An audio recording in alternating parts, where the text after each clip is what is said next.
Today's recipe is Keto Paneer Butter Masala. This is also called Paneer Makhni. Soft paneer pieces are added to a creamy tomato-based gravy. This is one of the most popular vegetarian dishes in Indian restaurants, and now you can make it in your kitchen. Let's make this together. I'm using 300 grams of paneer that I cut in small cubes, and this I'm going to soak in lukewarm water, to which I add a teaspoon of salt. This way the paneer is going to stay soft when you add it to the gravy. Sometimes paneer turns hard and rubbery, so this is one way you can avoid that. For the gravy, you want to use red ripe tomatoes, and this is 600 grams in total. We are also going to use 12 cashew nuts, and this has been soaking in lukewarm water for approximately 10 minutes. We are going to strain out the cashew nuts now, add it to a grinder jar along with half an inch of ginger, 4 large cloves of garlic, and I chopped up the tomatoes, and we are going to grind them into a smooth, absolutely smooth paste. I'm not going to be able to grind all the tomatoes together, so we're going to do it in 2 batches. The second batch looks more red because it doesn't have the cashew nuts in the grinder jar. I'm rinsing out the jar with a little bit of water, and we're going to set that aside. Next, we're going to make a masala paste with half a teaspoon of cumin powder, 1 teaspoon of coriander powder, and 2 teaspoons of Kashmiri red chili powder. Make sure to use Kashmiri red chili powder because that is not very hot. Add a little bit of water and make a paste and set it aside. Now we're going to set a pan on medium heat and add 2 tablespoons of any neutral oil of your choice. We are also going to add in 1 tablespoon of butter. Once the butter melts, we are going to add in 75 grams of finely chopped onion.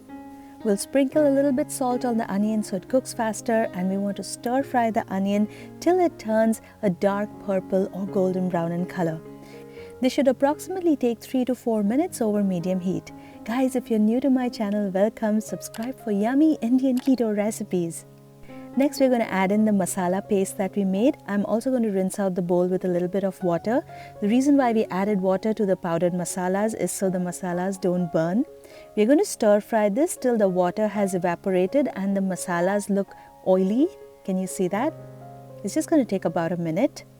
Next, we're going to add in our tomato cashew nut puree. Also add some salt to taste and mix everything together. Guys, if you like written recipes, I also have a blog called ketocurries.com, so do check that out. Next, we're going to place the lid on, and I'm leaving it slightly open because I want the liquid from the gravy to evaporate. Tomato cashew nut paste gravies tend to splatter, guys. That's why I'm using the lid, but I'm not covering it totally. Keep stirring the gravy from time to time because cashew nut paste tends to stick to the bottom of the pans. That's why it's also a good idea to use a heavy bottomed pan for this recipe. As you can see, it's been approximately 15 minutes and the gravy is starting to get thicker and thicker. At this point, it's not going to splatter as much because it's quite thick. So what I'm going to do is I'm going to add in 1 tablespoon of butter, and I'm going to stir the gravy till it gets a lot more thicker. We want the gravy to turn into a thick paste-like consistency, and it should easily glide on the surface of the pan. At this point, you're going to add 1 teaspoon of garam masala powder and 1 tablespoon of dried fenugreek leaves, also called Kasuri Methi. Crush it in between your palms and add it in for more flavor. We're going to stir fry this till more water evaporates. You'll see what I mean there. That's what I mean. The paste looks absolutely glossy and smooth, guys.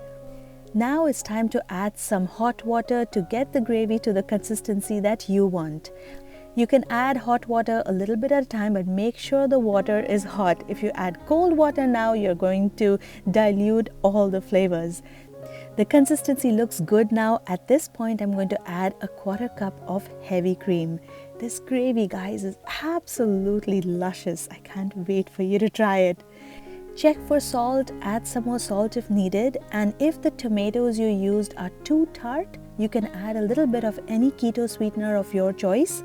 If you used ripe red tomatoes, you may not need to add it. This is just a little bit of stevia. I've also used a little erythritol before, so you can use any sweetener that you have. Next, we're going to drain the water from the paneer pieces and add that to the gravy. At this point, turn down the heat. We don't want the paneer to cook very long because that makes the paneer hard and rubbery. This is quite a lot of paneer and the gravy is a little too thick, so I'm adding some more hot water to thin it out a little bit. The consistency looks good now. Make sure to be gentle while stirring the paneer pieces because they're going to break easily.